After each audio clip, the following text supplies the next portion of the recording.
اپنی بیٹی کو سردی سے بچانے کے لیے اس نے $20 لاکھ اپنے بیگ سے نکالے اور ان کو آگ لگا دی۔ یہ حرکت جس شخص نے کی تھی، اس شخص کی 1 سال کی کمائی میک ڈونلڈز کی پورے سال کی سیل سے بھی زیادہ تھی، اور وہ نام ہے پیبلو ایسکوبار۔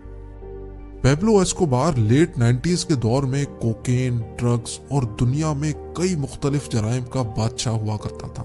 پیبلو ایسکوبار کے ڈرگ اسمگلنگ نیٹ ورک نے اس کو حد سے زیادہ امیر بنا دیا تھا۔ بے شک اس کی وجہ سے ان گنت زندگیاں تباہ ہوئیں اور اس کا کمایا ہوا پیسہ غیر قانونی طریقوں پر مبنی تھا، لیکن 1992 میں پیبلو ایسکوبار $30 بلین کا مالک تھا۔ برونائی کے سلطان کے بعد پیبلو دنیا کا دوسرا امیر ترین شخص تھا۔ اگر پیبلو ایسکوبار آج زندہ ہوتا تو آج اس کے $30 بلین $58 بلین کے برابر ہوتے، اور پیبلو دنیا کا 8واں امیر ترین انسان ہوتا۔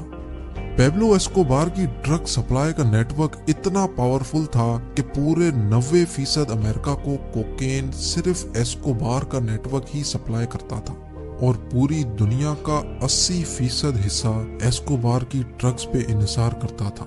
اس خطرناک سپلائی نیٹ ورک کو بہامس کے ایک آئلینڈ سے چلایا جاتا تھا، اور وہ آئلینڈ تھا پیبلو ایسکوبار کا ہیڈ کوارٹر۔ اس آئلینڈ پہ ایک پورا ایئرپورٹ بنا تھا جہاں کوکین سے بھرے ہوائی جہاز ریفیولنگ کے بہانے سے لینڈ کرتے، اور اسی دوران ان میں سے کوکین نکال کر چھوٹے جہازوں میں ڈال کر امریکہ روانہ کر دیے جاتے تھے۔ یہ سلسلہ مہینے یا ہفتے میں ایک بار نہیں ہوتا تھا، بلکہ یہ دن میں 5 سے 6 مرتبہ ہوتا تھا۔ روزانہ امریکہ میں 15,000 kg کوکین بھیجا جاتا تھا، جو پورے سال کا 5,40,000 kg کوکین بنتا ہے۔ جی ہاں، پورے سال میں پیبلو 5,40,000 kg کوکین صرف امریکہ میں بیچتا تھا، اور اس وقت امریکہ میں صرف 1 kg کوکین کی قیمت $70,000 ہوتی تھی، جس کا مطلب یہ ہے کہ ایک سال میں ایسکوبار $378 بلین کی کوکین صرف امریکہ میں سیل کرتا تھا، اور یہ پورے 16 سال تک چلتا رہا۔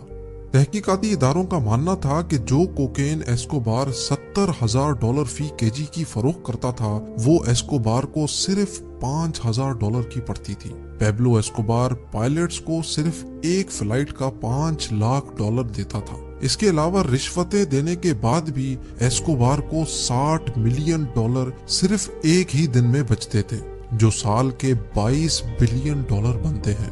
ان پیسوں کے زیادہ ہونے کا اندازہ ایسے لگایا جا سکتا ہے کہ میک ڈونلڈز نے سال 2019 میں $21 بلین کی سیل کی، اور پیبلو ایسکوبار کا 1980s میں ایک سال کا پروفٹ $22 بلین تھا، یعنی میک ڈونلڈز کی دنیا بھر کی سیل سے بھی زیادہ۔ اور ظاہر ہے یہ سارا پیسہ پیبلو ایسکوبار ہارڈ کیش کی صورت میں رکھتا تھا۔ ان پیسوں کی گڈیاں بنانے کے لیے روزانہ $1,000 کے ربر بینڈ آتے تھے۔ جی ہاں، $1,000 کے صرف ربر بینڈ، یعنی مہینے کے $30,000 اور سال کے $3,65,000 کے صرف ربر بینڈ۔ یاد رہے کہ امریکی صدر ڈونلڈ ٹرمپ کی پورے سال کی سیلری پیبلو ایسکوبار کے پیسوں پر لگے ربر بینڈ کی قیمت جتنی ہے۔ ظاہر ہے اتنے زیادہ پیسے پیبلو بینک میں تو رکھنے سے رہا، تو ان پیسوں کی اسٹوریج کے لیے اس آئلینڈ پہ بہت بڑے بڑے گوڈاؤن ہوتے تھے، جن میں ڈرمز کے اندر یہ کیش اسٹور کیا جاتا تھا۔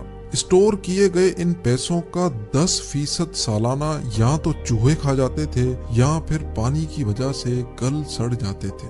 یہ مانا جاتا ہے کہ پیبلو ایسکوبار روزانہ اتنا کیش گن نہیں سکتا تھا، تو پیسوں کو وزن کر کے پیسے گنے جاتے تھے، اور وزن کر کے ہی اس کی گڈیاں بنائی جاتی تھی۔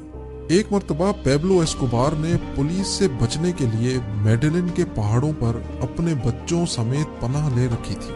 اس وقت اس کی بیٹی کو سردی لگ گئی۔ پیبلو کے پاس اس وقت گرمی پیدا کرنے کا اور کوئی چارہ نہیں تھا، تو اس نے اپنے بیگ سے $2 ملین کیش نکال کر اس کو آگ لگا دی۔